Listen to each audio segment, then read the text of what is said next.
School of ম্যাথের এই পর্বে তোমাদের স্বাগতম। আশা করি তোমরা সবাই ভালো আছো। এবার তোমাদের জন্য আলোচনা করব 2 নম্বর প্রশ্নটি।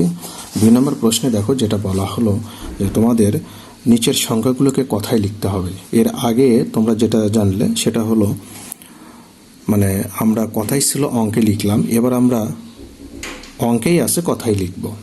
তো আসলে এই কথাই লেখার ক্ষেত্রে একটা সূত্রই তোমাদের মনে রাখতে হবে, সেটা হলো দেশীয় রীতিতে সেটা হলো হাজার, লক্ষ, কোটি। একটা সূত্র, আর কিছুই না। এই একটা সূত্র দিয়ে যত বড় সংখ্যা দেওয়া হোক তোমাকে, তুমি অবশ্যই লিখতে পারবে।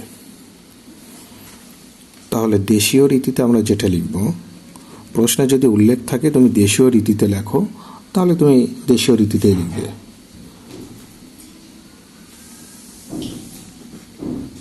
রীতিতে গণনা পদ্ধতি, দেশীয় রীতিতে গণনা পদ্ধতি না। তো এই যে দেশীয় রীতিতে গণনার ক্ষেত্রে তোমাকে লিখতে হবে, যেটা মনে রাখতে হবে সেটা হলো হাজার, তারপর লক্ষ, তারপর কোটি। যত বড় সংখ্যাই দেওয়া হোক না কেন তুমি এইভাবেই সাজাবে। তো সেটা কি দেখো, আমি যদি লিখি, ধরো আমার মনে যা চাইছে 1, 2, 3, 4, 5, 6, 7, 8, 9, তারপর 2, 0, 5, 7, 8, 9, 4, 5, 6, 7, 8, 9। ধরো এটা আমি লিখলাম। এই যে অনেক বড় একটা সংখ্যা আমি নিলাম, এটাকে আসলে কথায় লিখবো কিভাবে? তো আসলে আমরা যেহেতু একটা সূত্র জানি, সেটা হলো হাজার, লক্ষ, কোটি। তো এর আগে তোমাকে কমা দিয়ে দেশীয় রীতিতে কমা দিতে হবে। দেশীয় রীতিতে কমা দেওয়ার নিয়ম কি তোমরা জানো? 3, 2, 2, 3, 2, 2, আবার 3, 2, 2, এভাবে চলতেই থাকবে। এটা হলো কমা দেওয়ার নিয়ম। তো আমরা তাহলে এই যে 3 ঘর পর কমা দেব, 2 ঘর পর কমা দেব, 2 ঘর পর কমা দেব, আবার 3 ঘর পর কমা দেব, 2 ঘর পর কমা দেব, 2 ঘর পর, আবার 3 ঘর পর কমা দেব, তারপর 2 ঘর পর, আরও যদি থাকতো তাহলে 2 ঘর পর কমা দিতাম। তাহলে এটা আসলে দাঁড়ালো কি? এটা আসলে ব্যাপারটা হলো, এটা আমরা সংক্ষেপে লিখব হাজার, এটা হলো লক্ষ, এটা হলো কোটি, এটা আবার হাজার, এটা তাহলে তোমার লক্ষ, এটা হলো তোমার কোটি, এটা আবার হাজার, এটা তাহলে লক্ষ, এরপর যদি আরও থাকতো তাহলে কোটি আসতো। তো তাহলে এটা আসলে আমরা পড়বো কিভাবে, কথায় লিখবো কিভাবে? আমরা এখানে লিখবো যে 12,34,567 কোটি 89,20,578 কোটি 94,56,789। তাহলে কথাই কিন্তু আমাদের এইভাবে লিখতে হবে। আমি আবারও বলি, 12,34,567 কোটি 89,20,578 কোটি 94,56,789।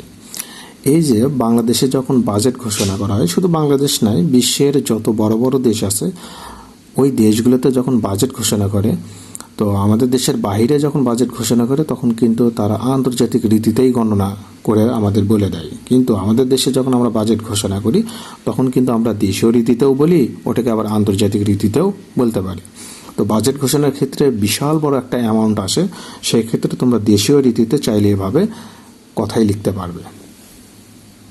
এবার আমরা আসি তাহলে আমাদের প্রশ্নের 2-এর ক, যেটা আমরা দেশীয় রীতিতে আগে কমা দেব, ডান দিক থেকে 3 ঘর পর একটা কমা দিলাম। তো আমরা জানি হাজার, লক্ষ, কোটি, কিন্তু এখানে শুরুতে যেহেতু আমরা এটা হাজার মানে কি 45,000, তুমি এখানে চাইলে একটু লিখতে পারো এভাবে। তো এটা হলো 45,000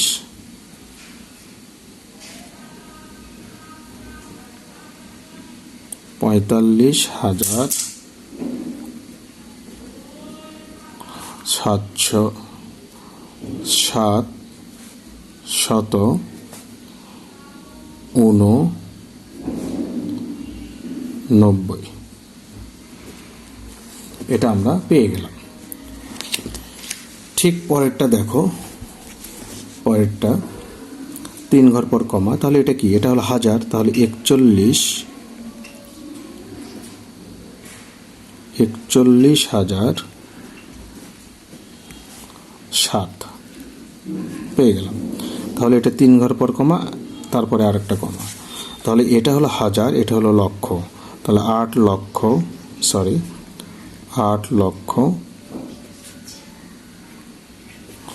91,000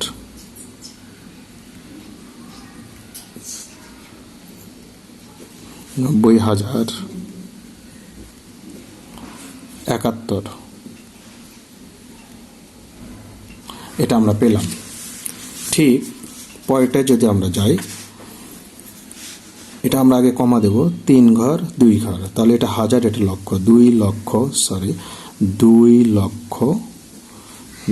লক্ষ এটা তাহলে 78। এটাকে আমরা কমা দেব আগে। তাহলে 3 2, তাহলে হাজার লক্ষ মানে 7 লক্ষ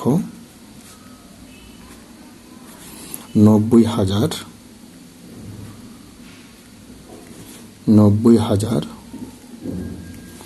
678।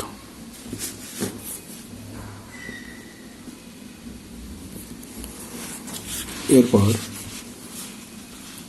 3 ঘর 2 ঘর, তাহলে হাজার লক্ষ মানে 8 লক্ষ 90,000 75।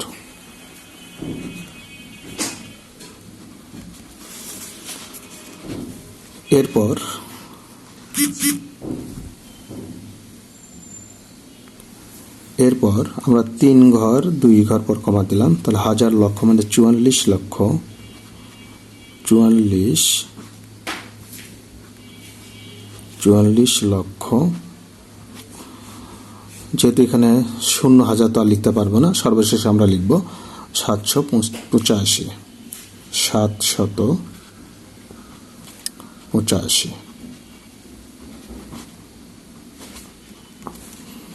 লিখলাম। এরপর 3 ঘর 2 ঘর, তাহলে হাজার লক্ষ 68 লক্ষ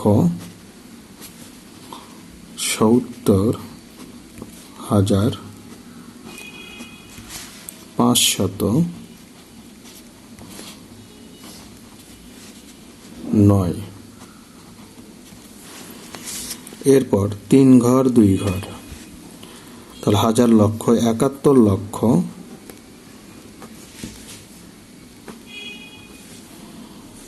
যেহেতু এখানে 5, তাহলে 5,000,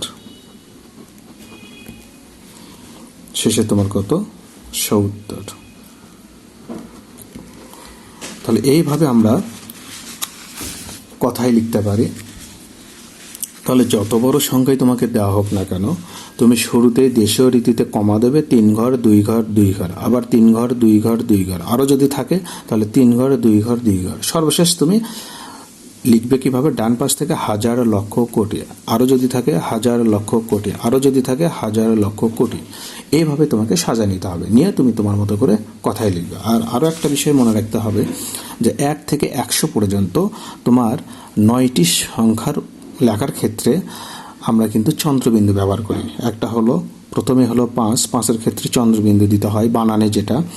তারপরে হলো 5-এর পরে হলো তোমার কত 25, তারপরে হলো তোমার 35, তারপরে হলো তোমার 37, এটাই একমাত্র ব্যতিক্রমী সংখ্যা 37 যার উপর চন্দ্রবিন্দু হয়।